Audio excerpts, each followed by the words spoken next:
Madam Speaker, I am pleased to announce estimates indicating that the island should record a total of 4,122,100 visitors for the period January to December 2023. Madam Speaker, this would signal an increase of 23.7% over the total number of visitors recorded in 2022. Of this number, Madam Speaker, 2,875,549 are expected to be stopover visitors, and that, as you know, is the bread and butter, which represents a 16% increase over the number of stopover arrivals recorded in 2022. Additionally, we expect to end the year with a total of 1.246 million cruise passengers, which would represent a whopping 46.1% increase over 2020. Madam Speaker, this continues a spectacular growth pattern of tourism, both in terms of visitor arrivals, as you notice, as well as earnings. Indeed, we have gone 10 consecutive quarters since COVID. And Madam Speaker, 10 consecutive quarters of growth since COVID is a record for Jamaica and the region.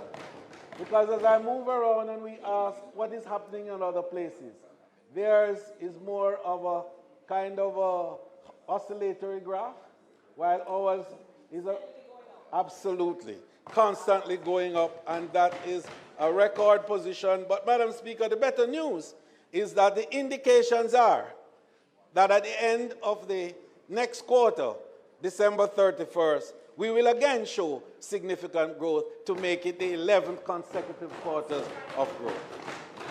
Speaker, this influx of visitors expected to generate a whopping $4.265 billion in 2023, representing a projected increase of 17.8% over the revenue secured in 2022 and 17.2%, and this is important, 17.2% increase over the pre-pandemic year of 2019.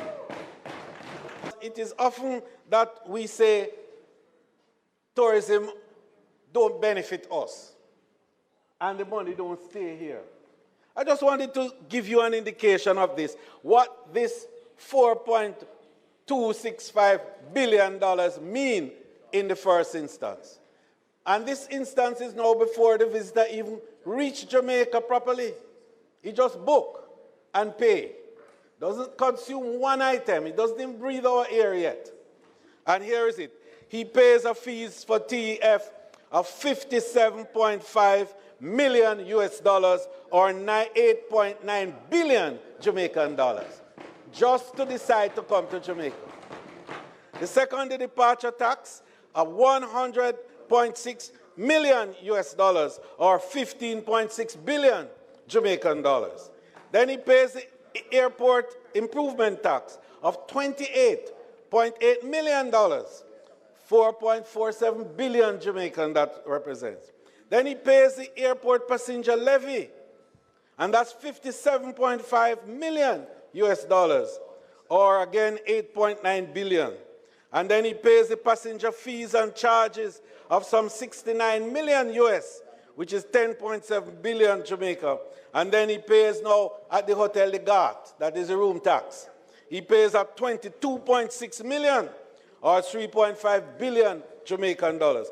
Total overall, Madam Speaker, just for this year, for the fact that 2.8 million stopovers will come, it will mean just on the surface, without any consumption pattern expressed, $336 million or 52 billion Jamaican dollars into the economy even before the tourists start to breathe air experience. Madam Speaker, a good indication of that collaboration and competing, I think you saw all over social media and elsewhere in the last few days when Universal Studios was able to pick up Jamaica. And even the Ducks are saying, we want want to go to Jamaica. I thought that was very cute. And it tells you how creative we can be and what collaboration and participation together is here. That this month of December so far, Madam Speaker, in 10 days, we have had over 60,000 visitors, which is averaging 10,000 a day.